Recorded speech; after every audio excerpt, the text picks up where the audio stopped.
Magandang araw sa inyo mga kaibigan. May panibagong video ako na isi-share sa inyo. Ito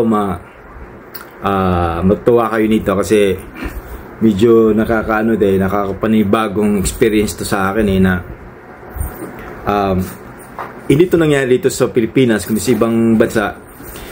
Siguro kung edad nyo siguro mga 40s na o kaya mga 40s may gate o mga 50s, siguro naranasan yung manood ng sine na yung, tandaan mo yung sine na yung lumang sine na maraming surot na sine, tapos yung biglang namamatay o kaya nasusunog yung film.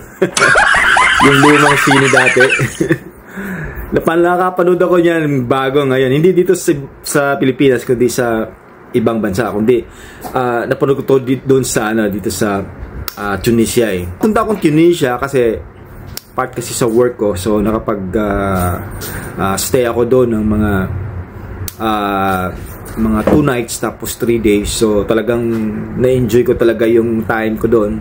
Alam mo yung sine tulad ng Odeon dati, di ba? Tsaka o kaya yung yung Lunita Theater dito sa Calao na kaya dito sa Capitol Theater sa dito sa may Escolta. So nung nagiging luma yan, okay pa yung bago pa, pero naging luma yan, dumaraming mga surot dyan, tsaka daming mga mga kabulastugan dyan sa loob na pangyayari. So sa Cebu naman, tulad parang parang yung Eden Theater, kay Vision Theater Riscolon. So dagang mga puting, daghang kayong mga binuwang na sa sulod din na. So parang ganun, sining ganun. So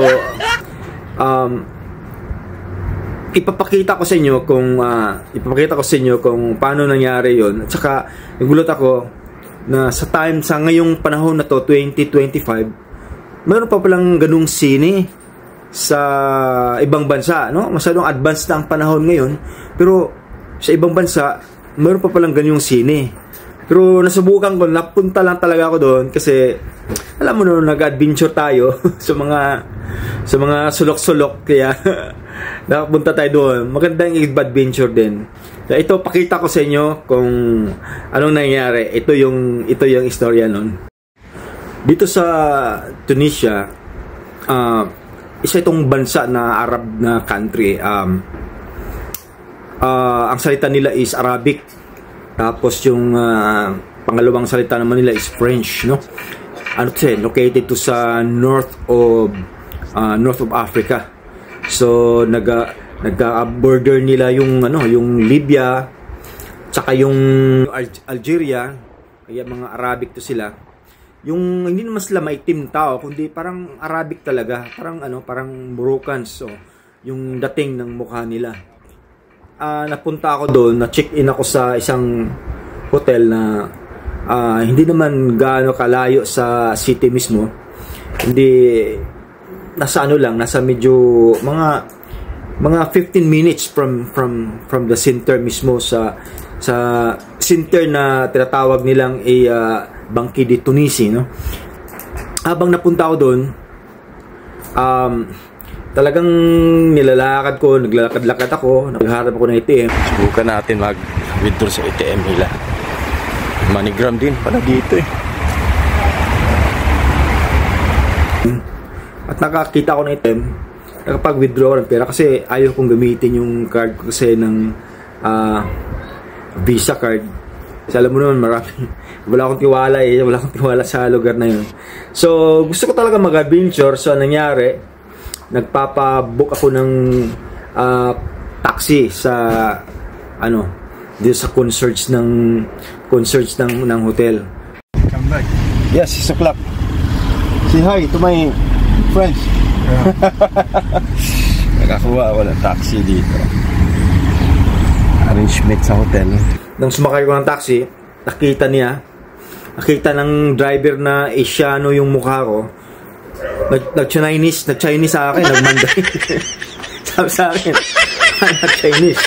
Kasi napansin ko pala yung tingin pala nila sa Asian, bawat Asian na, sa akin lang to ha, hindi ko, sa akin lang to, sa aking obserbasyon to, bawat Asian na makita nila, tingin nila mga Chinese. So, hindi nila alam na mayroon palang Thailand, mayroong Cambodia, mayroong Vietnam. Kaya, basta Asian, makita nila Chinese. Tsaka yung iba sa kanila, nagmamandarin pa. Kaya, nagulat ako Kala niya Chinese ako kaya nilito ng Chinese. Punta tayo sa mall. Kapag Asian ka, pupunta ka sa bansang to, may baguhan ka talaga. Hindi dinarayo to ng mga Asian mas dinarayo pa nga yung Turkey Istanbul. Kasi at least nakapagsalita ng English yung mga Turkish. Pero dito medyo hirap. Dito na tayo sa mall nila. Yan, ito yung mall nila. Maliit lang pero ewan ko lang anong laman ito. Sulong-lung.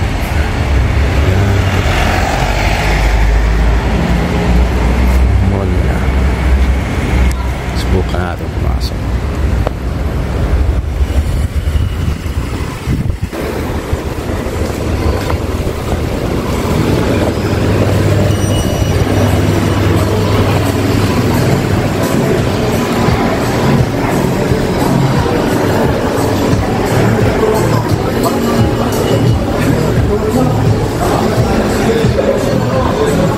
Liit lang ito na mall pero mga products naman, mga ganda yung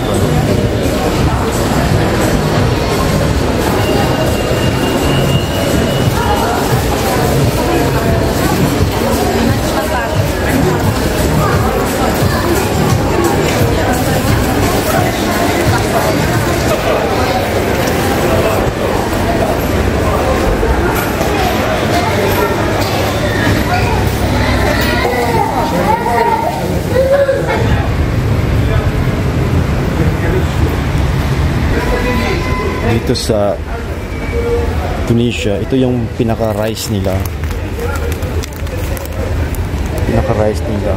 Just complete. Pinaka-rice nila.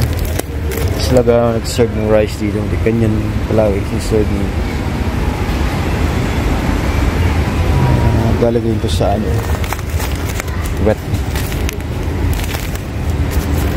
Nang nakapasok ako doon sa mall, nagtanong-tanong ako, maliit lang talaga yung mall dito.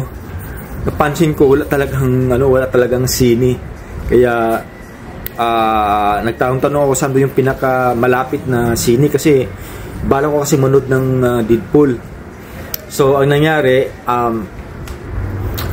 may isang nagtitinda ng juice. Tinuro sa akin yung area kung saan ako pwedeng manood ng sine malapit. Lalo na yung hinahanap ko talaga Deadpool. Yan, nagpunta ako, nakakuha ako ng taxi, nagpunta ako doon. So pagdating ko doon sa Banque de Tunisie, kasi ito yung pinaka-center nila. Pagdating ko doon, talaga parang business district din kasi yung Tunisia kasi lumang city to, marami lumang structures, parang Italy din na kasi mga kasi to yung panahon pa ng mga Romans, marami silang mga structures doon. Ang nangyari doon, habang nagpasal ako, marami nag-aalok ng pagkain, tsaka busy, mga Arabic talaga. Pero yung pagkain, hindi ko talaga type yung pagkain kasi Arabic yung pagkain hindi ko maintindihan yung lasa Kaya ang nangyari, naghanap pala ako ng sine hanggang napunta ako sa isang sinehan. Deadpool?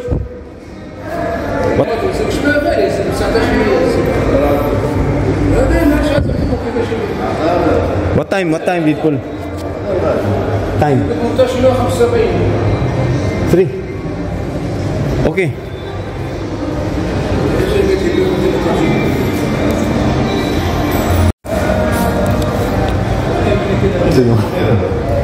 Ito yung movie theater nila.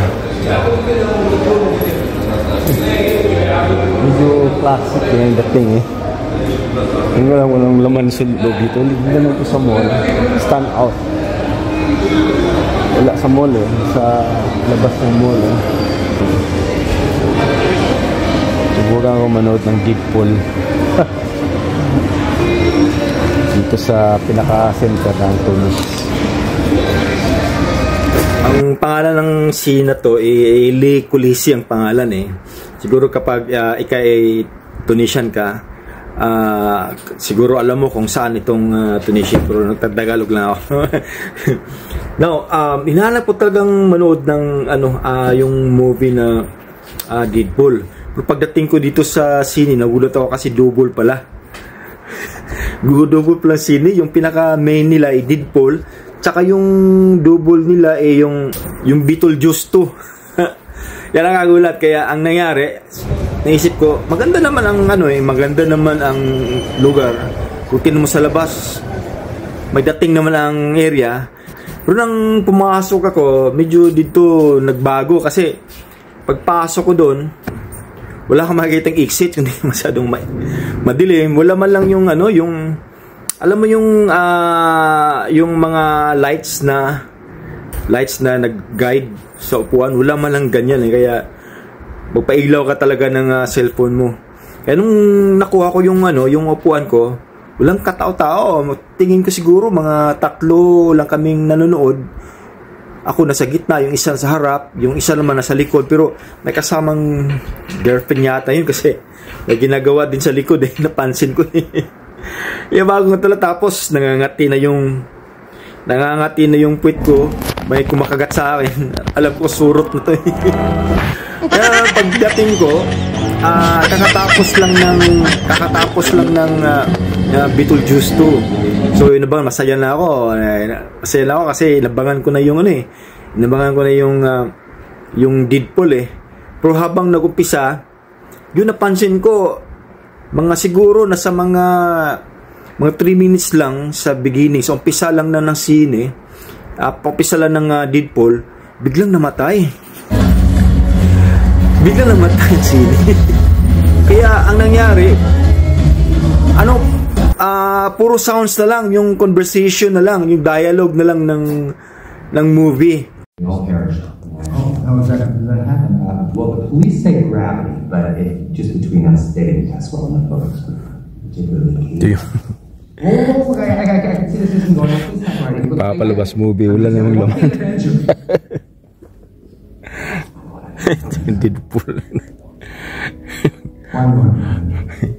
Boses na lang ni Deadpool eh. Rest of the best. And when they do that, wala kang makikita picture, walang makikita picture, sobrang dilim. Kaya naisip ko, naalala ko tuloy yung kabataan ko na nanood ko yun ng sine ng mga luma na once masunog yung projector, sabay sigawan ng mga tao eh. Balik nyo! Sinde! Balik nyo! Sigawan, tapos naghahagis ng ibang mga bagay yung mga tao kasi frustrated eh. Ganoon lang mangyari, pero walang ganong sumisigaw kasi 3 lang kami. Tapos may may balcony pa si taas. Hindi ko alam kung ilan yung node sa itaas kasi parang may sumigaw din doon. Mga 2 lang yata, narinig ko. Kaya nangyari, wala akong napanood kasi pagpasok ko, katapos lang ng Beetlejuice, tapos pag-umpisa, 5 minutes lang. Kaya nangyari, lumabas kaming lahat. Buti na lang nirefund naman nila yung pera, yung ticket kasi may problema nata sa projector. Kaya nung lumabas ako doon, napasal na ako, napunta ako doon sa yung parang rotonda nila. Maganda naman ang area eh, maganda eh. Punta ako yung Banque di Tunisia, yung rotonda nila, maganda. Classical talaga ang dating. Kaya ang nangyari, doon lang ako pasyal-pasyal, tapos balak ko sanang kumain. Wala akong nakitang McDonald's, wala akong nakitang yung western na fast food eh. So bala kong saan kaya ako makakain ito. Wala talaga akong nakain, Kaya ang nangyari, umuwi na lang ako ng hotel. Doon lang ako nag-order, pero ganun din, wala rin akong makain. Maganda naman ang Tunisia kung yung ang balak mo ay kung for tour, no? Makapunta ka doon sa mga structures nila, yung mga tourist spots tulad ng Bourguiba Mausoleum, yung Great Mosque of Kairouan. Marami kang mapupuntahan doon sa Tunisia, dito sa Ribat Monastery. Kung gusto mong magbayad ng taxi, pwede kang makapunta sa Sahara Desert, sa part ng Tunisia region. So mga 6 hours yung pag-drive doon. So bala ko sana pumunta doon, kaso wala na akong time. Kaya ang ganda naman. Kaya ang nangyari, hindi ako nakapunta doon. Yun ang bala ko sana, pero hindi talaga natuloy. So, ito yung naging experience ko dito sa Tunisia. Sana nagustuhan nyo. Paki-like naman, subscribe sa maliit na channel o sa page ko. Para susunod, makita nyo naman yung mga panibago kong adventure video na sana magustuhan nyo. Salamat po sa inyo lahat.